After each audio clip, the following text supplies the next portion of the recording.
अंशी है, ये अंश है, ये अपने को अलग मानने लगा। जीव अंश है और ईश्वर अंशी है। ये जीव रूपी अंश इस विश्व रूपी अंशी को अपने से अलग मानने लगा। जात में बन गया, पांत में बन गया, कुल में बन गया, मत में बन गया, पंथ में बन गया, पद में बन गया। ये अपने को अलग मानने लगा, विश्व अलगाव के काम करने लगा। परंतु ये ज्ञान बताने के लिए ये तो अंशी है, यानी ये होल है, पूरा है, ये पार्ट है, उसका अंश है। परंतु सचमुच में पूछो ये शक्कर है और ये क्या है। ये कल भी अपने प्रबोधन में बात आई थी कि जब हनुमान से श्री राम ने पूछा कि जो ज्ञान मैंने तुम्हें दिया है वो तुम समझ गए कि नहीं, और हनुमान ने तुरंत कहा मैं समझ गया। बोले समझ गए तो मुझे भी समझा दो, कैसा समझे, गलत समझे कि मनमाना समझे। हनुमान ने तुरंत उत्तर दे दिया, देव बुद्ध्वा तु दासोहम जीव बुद्ध्वा तु अंशकम वस्तु तस्तु तदेव हम इत में निश्चिता मता। शरीर दृष्टि से पूछते हो, आज ही आपका अनन्य भक्त हो गया। सो अनन्य जाके यश मच न टरे हनुमंत मैं सेवक सचराचर रूप स्वामी। अनन्य भक्त उसे कहते हैं जिसकी मति यानी बुद्धि में यह निश्चय पक्का बैठ जाए कि मैं सेवक सचराचर रूप स्वामी भगवान, मैं सेवक हूँ और जितना जड़ चेतन और चराचर सृष्टि के रूप में सारा जगत दिख रहा है यही हमारा स्वामी परमात्मा है। यदि हम वेदांत की ओर जावें तो वेदांत की बात जो करते होंगे वो अधूरे वेदांती हैं, और संत के नाम पर जो संत की बात करते हो जब तक विश्व रूप परमात्मा को नहीं जानेगा तो संत महात्मा या साधु उसको वेदों में नहीं कहा गया। 8वीं सदी में अवतीर्ण हुए प्रकांड विद्वान आदि शंकराचार्य कहते हैं दृष्टिम ज्ञानमयी कृत्वा पश्येद ब्रह्ममयम जगत सदृष्टि परमोदारा न नासा गवलोक। हे भाई ये ज्ञानमय दृष्टि करो, दृष्टि ज्ञानमयी कृत्वा अपनी अपनी दृष्टि ज्ञानमय करो, और पश्येद ब्रह्ममयम जगत ये संपूर्ण जगत परमात्मा है, ये संपूर्ण जगत ब्रह्म है। तुम अज्ञान दृष्टि से मनगढ़ंत बातें करते हो। सैकड़ों प्रकार के अधूरे आदमी सैकड़ों प्रकार की ईश्वर के विषय में बातें करते हैं। दृष्टि ज्ञानमयी कृत्वा पश्येद ब्रह्ममयम जगत सदृष्टि परमोदारा, वही परम श्रेष्ठ दृष्टि है जिससे जगत को ही ब्रह्म देखा जाता है। बराबर आगे वेदांत के सिद्धांत में ये बात आएगी, वेदांत सिद्धांत निरुक्ति रेशा ब्रह्मैव जीवा सकलम जगच्च अखंड रूप स्थिति रहे मोक्षो ब्रह्म अद्वितीयो श्रुतिया प्रमाणम। वेदांत का सिद्धांत ये कहता है कि ब्रह्मैव जीवा सकलम जगच्च, यह संपूर्ण जगत और जीव सब मिलके ब्रह्म ही है। अखंड रूप स्थिति रेव मोक्ष, इस निश्चय में जिसकी अखंड स्थिति हो गई है वो मुक्त पुरुष है, क्योंकि ब्रह्म अद्वितीय श्रुतिया प्रमाण। ब्रह्म एकमेव अद्वितीय है, ब्रह्म एकमेव अद्वितीय, इसको श्रुतियां प्रमाणित करती हैं, वेद प्रमाणित करते हैं।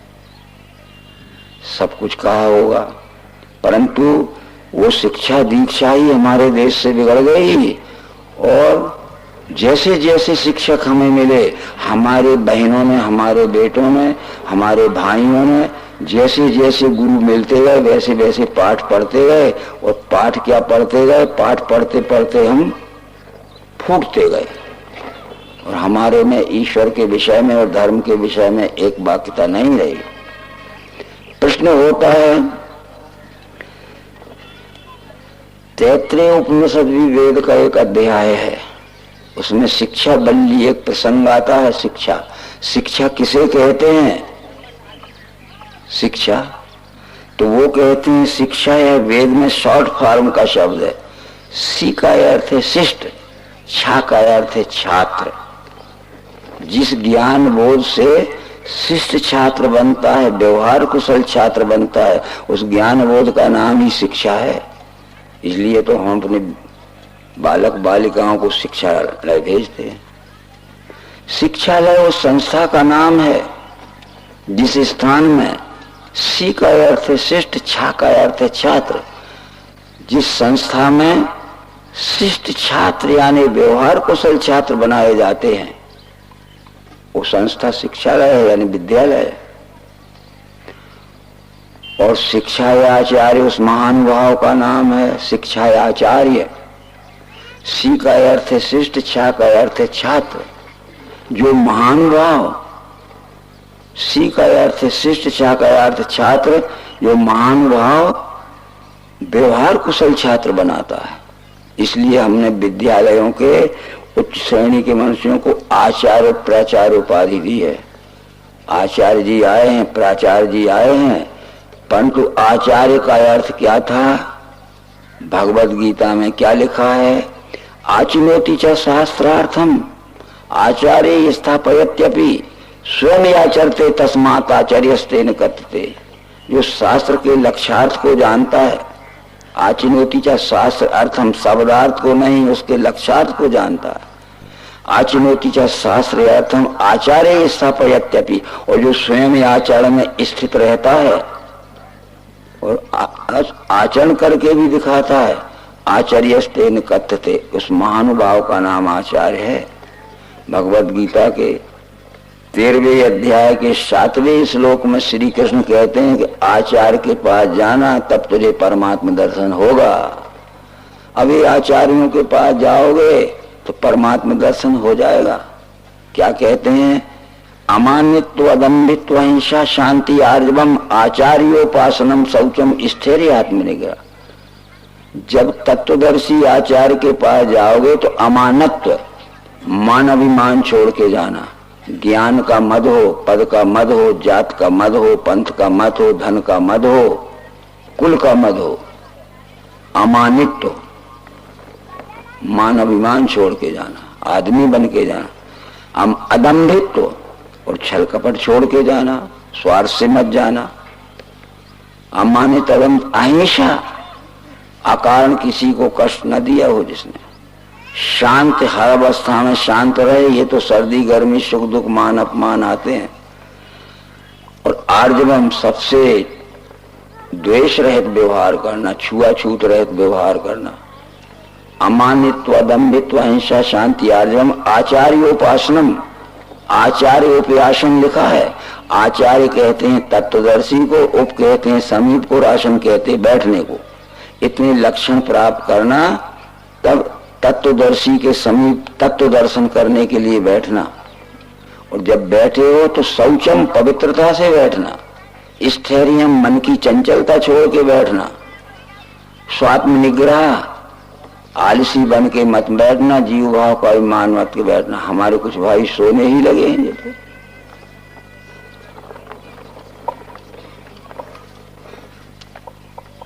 ठीक है, देखो, इसलिए शिक्षा ये शॉर्ट फॉर्म का शब्द, जिस ज्ञान बोध से शिष्य छात्र बनाए जाते हैं। सी का अर्थ श्रेष्ठ, छा का अर्थ छात्र, यानी व्यवहार कुशल छात्र बनाए जा रहे हैं। और हमारे आचार्य यदि शिष्टाचारी नहीं बना सके हमें, तो उसकी विपरीत क्या लागू होगा? भ्रष्टाचारी जरूर बना देंगे। देख लीजिए, आज हम सब भ्रष्टाचारी बने हैं। बड़े बड़े विद्यालयों से निकल रहे, बड़े बड़े गुरुकुलों से निकल रहे। सरस्वती महाविद्यालय, विवेकानंद महाविद्यालय, टैगोर महाविद्यालय में निकले हैं और रास्ते में से चोरी करते आ रहे हैं। ये शिक्षा वेद में लिखी है। इसलिए हम शिष्टाचारी नहीं बना सके कि हम खुद शिष्टाचारी नहीं है, तो फिर हम बनाएंगे क्या? भ्रष्टाचारी बनाएंगे। ये भी हमने शिक्षा का अर्थ बता दिया। शिक्षा कहते हैं विश्व रूप दर्शन कराने वाले ज्ञान बोध को। बस वो जान लिया कि विश्व को जब परमात्मा के रूप में पहचान लिया, तो किसकी चोरी करोगे, किससे रिश्वत लोगे, किसके साथ में बुरा व्यवहार करोगे, सब बुरा व्यवहार छूट जाएगा। जानना है इस व्यवहार तो हमें यही करना है इस विश्व में। कहाँ करोगे जाके व्यवहार? दूसरी बात थी, ये जब यज्ञ लिखा है, यज्ञ जानते हो आप? यज्ञ, ये यज्ञों का स्वरूप बदल चुका है। 4 युग होते हैं, सतयुग, त्रेता, द्वापर, कलयुग। रामायण में इनका वर्णन है। कृतयुग सब योगी विज्ञानी कर हरिध्यान तरह भव प्राणी, शुद्ध सत्व समता विज्ञाना कृत प्रभाव मन प्रसन्न जाना। ये कृतयुग कर्म हों सब केरे, हृदय राम माया के प्रेरे। सतयुग के सब मनुष्य विज्ञान बुद्धि के होते थे। विज्ञान बुद्धि कहते हैं सुनकर पढ़कर नहीं मानते थे, देखकर पहचान कर मानते थे। जिन मनुष्यों के पास या जिन देवियों के पास विज्ञान बुद्धि हो गई है वो किसी की सुनी बात नहीं मानेंगे और किताब में पढ़ के नहीं मानेंगे। सुनी हुए को पढ़ी हुए को तत्वदर्शी से मिलान करके देख लेंगे कि हमने सही पढ़ा है कि नहीं, हमने सही सुना है। कृतयुग सब योगी विज्ञानी कर हरि ध्यान करेंगे प्रण। एक ही विश्व रूप परमात्मा का ध्यान करके अपने स्वम स्वम चरित्रम शिक्षेरन पृथिव्याम सर्वमान, अपने अपने स्वकर्म द्वारा सच्चाई से इस विश्व रूप की सेवा करते थे। परंतु त्रेता विविधि यज्ञ नर करी, त्रेता में विविधि यज्ञ आ गए, वो सतयुग में यज्ञ का नाम नहीं था। त्रेता विविधि यज्ञ नर करी, फल समर्प भव सागर तरी। विविधि यज्ञ होने लगे, लोक कल्याणकारी कर्म को यज्ञ कहते हैं। इसलिए जना नाम समूह जनता तत्सुखा आयु भवति सा यज्ञ। ये मनुष्यों के समुदाय को जनता कहते हैं। जनता को हमारे द्वारा जिस प्रकार से सुख शांति पहुंचाई जा सकती है उस कर्म का नाम यज्ञ है। उदाहरण देते हैं, अकाल पड़ गया और वर्षों तक पानी नहीं गिरा, अनाज पैदा ही नहीं हुआ तो भूखों मरने लगे लोग, तो अन्नदान यज्ञ करिए, जलाना मत।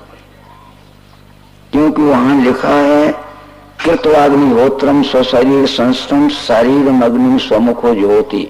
यज्ञ करो कृत्वाग्निहोत्रम, और जो भूखों मर रहे हैं कृत्वाग्निहोत्रम स्वशरीर संस्तम शरीर मग्नम स्वमुखो जो, मुंह से भोजन की आहुति डालो। और ये जठराग्नि जल रही है, भूखों मरने वाले के मुंह से भोजन की आहुति डालो, जठराग्नि जागे तो वो देखो कितना खुश हो जाएगा भूखों मरने वाला। अकाल पड़ गया है, लोग भूखों मरे तो अन्नदान यज्ञ करो। परंतु मित्रों ठंड पड़ गई है और शीत लहर से सैकड़ों लोग रोज मर रहे हैं, वस्त्रदान यज्ञ करो। उनको कंबल भेजो, गद्दे भेजो, या विश्वसनीय संस्था के द्वारा उन्हें पहुंचाओ, या अपने ही गांव में हैं तो उनकी परवाह करो। लकड़ियों के धुएं इकट्ठे कर दे, शाम को जला दे। भैया जिनके पास घर द्वार नहीं है, कपड़े नहीं, रात भर इसमें तुम शीत निवारण करो। उस समय क्या वस्त्रदान यज्ञ करो। जो बीमार हो गए हैं, जिनके पास डॉक्टर की फीस पटाने के लिए पैसे नहीं है, महंगी औषधियां खरीदने के लिए पैसे नहीं है, तो फिर औषधि दान यज्ञ कराओ उनको। कितनी महंगी दवा हो अपने पैसे से खरीदो उनको, ठीक है। डॉक्टर ने चार्ट पे लिख दिया कि इसको सेव फल लगेगा, मौसम्बी का रस लगेगा, तो फलदान यज्ञ करो। इस तरह से जो गरीब हैं, स्कूलों की कॉलेजों की फीस बड़ी महंगी हो गई है, किताबें महंगी हो गई हैं, और ड्रेस बनाना बड़ा महंगा हो गया, पोशाक, और उनके लड़के पढ़ नहीं पाएंगे, ढोल ही चढ़ाएंगे, अज्ञानी रह जाएंगे। विद्यादान यज्ञ कराओ अपनी ओर से।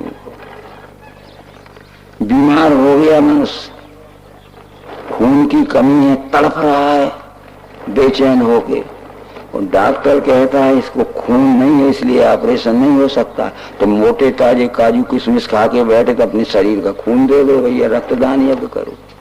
नहीं, हम न देंगे, हम काजू किशमिश खा के रबड़ी खा के मोटे बन के बैठेंगे। रक्तदान करो, नेत्रदान यज्ञ करो, भूदान यज्ञ करो। जिसके कारण जो दुखी हो रहा है मनुष्य, उसकी सहयोग के लिए मनुष्य का हर एक कर्म यज्ञ। तुमने तो 2-4 बोरे शक्कर ले ली, 10-20 टीन घी ले लिया, उसमें जौ और तेल लगा के गड्ढे में डाल के जला दिया। इसलिए निश्चित है वैचारिक परिवर्तन करिए आप। भगवत गीता के 16वें अध्याय का नाम देवासुर संपद विभाग योग है। 16वें अध्याय के 17वें श्लोक में कृष्ण जी कहते हैं, आत्म संभाविता स्तब्धा धनमान मदान्विता यजन्ते नाम यज्ञैस्तेन दम्भेन विधि पूर्वकम।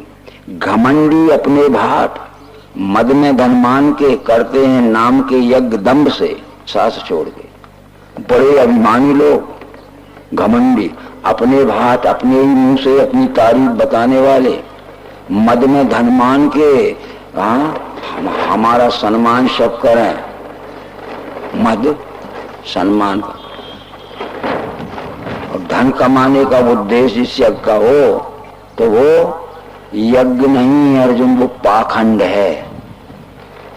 घमंडी अपने भाट मद में धन मान के करते हैं नाम के यज्ञ, करते हैं नाम के यज्ञ, दम्भ से साथ छोड़ दिया।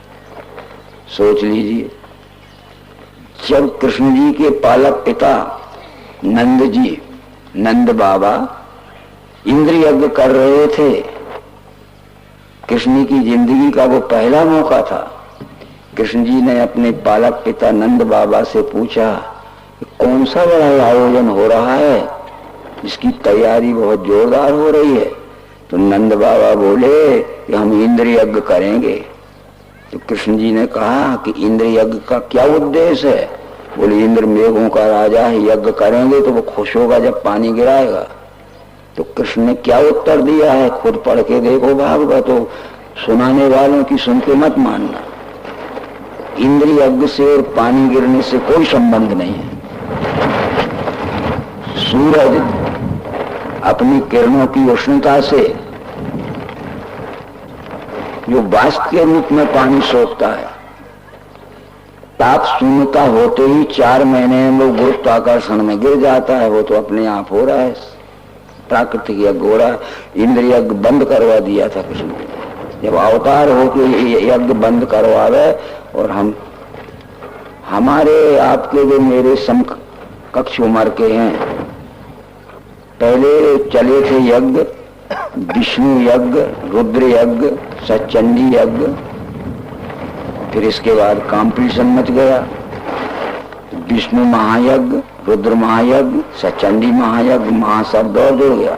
फिर कंपटीशन मचा, अति विष्णु महायज्ञ, अति रुद्र महायज्ञ, अति सचंडी महायज्ञ।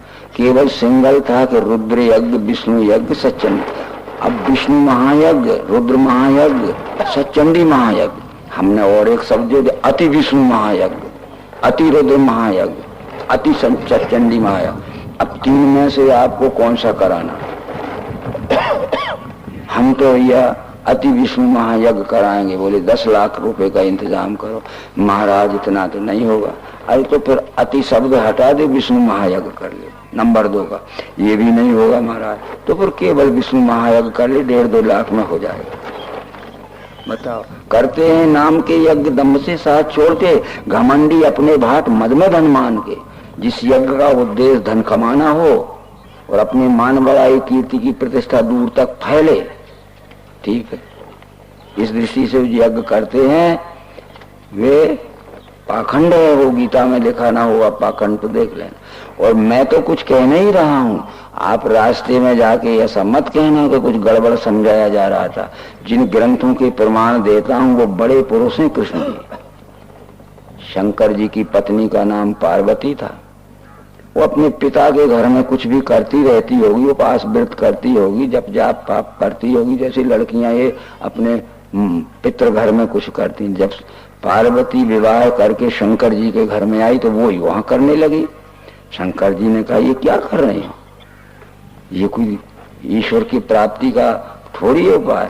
तो समझाया, रामायण में लिखा है कि उमा जोग जप दान तप नाना व्रत मखनैम, राम कृपा नहीं करें जस निष्केवल। उमा जोग जप दान तप नाना व्रत मखनैम, हे पार्वती योग जप दान तप नाना प्रकार के व्रत उपवास करने पर राम प्रसन्न नहीं होते।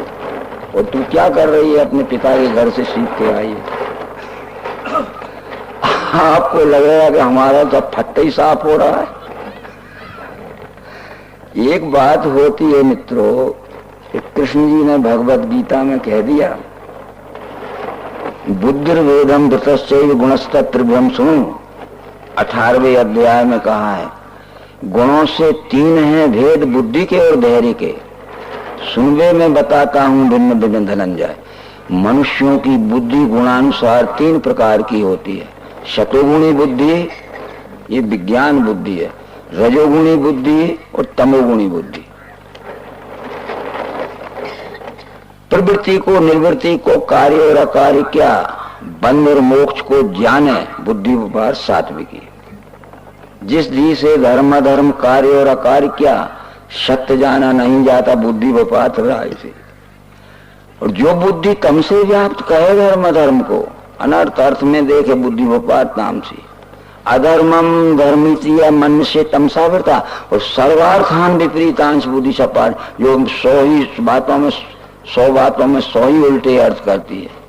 वो तमोगुणी बुद्धि वाला मनुष्य को ज्ञान होगा नहीं। अगर उसकी श्रद्धा बनी रही तो धीरे धीरे 1 जन्म 2 जन्म 4 जन्म में लग जाएगा। तो ज्ञानी अनेक जन्म के यत्न से बचता, मुझे ये वासुदेव विश्व ही है। अनेक जन्म भी लग सकते, ये साधक के ऊपर। सत्वगुणी को कम समय लगेगा, रजोगुणी से उससे ज्यादा समय लगा, और तमोगुणी को तो सैकड़ों जन्म लग जाएंगे जब वो निर्मल हो पाएगा। गुणों से 3 हैं भेद बुद्धि के और धैर्य के, सुनबे में बताता हूँ भिन्न भिन्न धनंजय। सत्वगुणी बुद्धि, रजोगुणी बुद्धि, तमोगुणी बुद्धि। सत्वगुणी बुद्धि को विज्ञान बुद्धि कहते हैं, रजोगुणी बुद्धि को केवल ज्ञान बुद्धि कहते हैं, तमोगुणी बुद्धि को अज्ञान बुद्धि कहते हैं। प्रवृत्ति को, निर्वृत्ति को, कार्य और अकार्य क्या, बंध और मोक्ष को जाने बुद्धि व्यापार सात्विकी। जिसको यथार्थ ज्ञान होता है वो विज्ञान बुद्धि है, सत्वगुणी बुद्धि है। जिस दी से धर्म अधर्म, कार्य और अकार्य क्या, सत्य जाना नहीं जाता बुद्धि व्यापार है। जिस बुद्धि से धर्म किसे कहते हैं, धर्म किसे कहते हैं, सच्चा क्या है, झूठा क्या है, ये पहचान नहीं हो पाई। ढुलमुल ढुलमुल ढुलमुल रहती है। उसकी मान है कि उसकी मान है, वो ठीक है ये ठीक, वो रजोगुणी बुद्धि है। और जो बुद्धि तम से व्याप्त कहे धर्म अधर्म को, वो अधर्म को ही धर्म कहेगी और अधर्म को कहेगी धर्म, और धर्म को कहेगी अधर्म। जो बुद्धि तम से व्याप्त कहे धर्म अधर्म को, अनर्थ है अर्थ में देखे बुद्धि उपाधि। यहाँ तो केवल संस्कृत में सर्वार्थान विपरीतांश बुद्धि से पारताम से 100 में 100 ही बातों का उल्टा अर्थ करेगी, वो तमोगुणी बुद्धि है। इसलिए मित्रों, ये युग कलयुग है, तामस से अधिक रजोगुण थोड़ा, कलि प्रभाव व्यापो चहूंगा।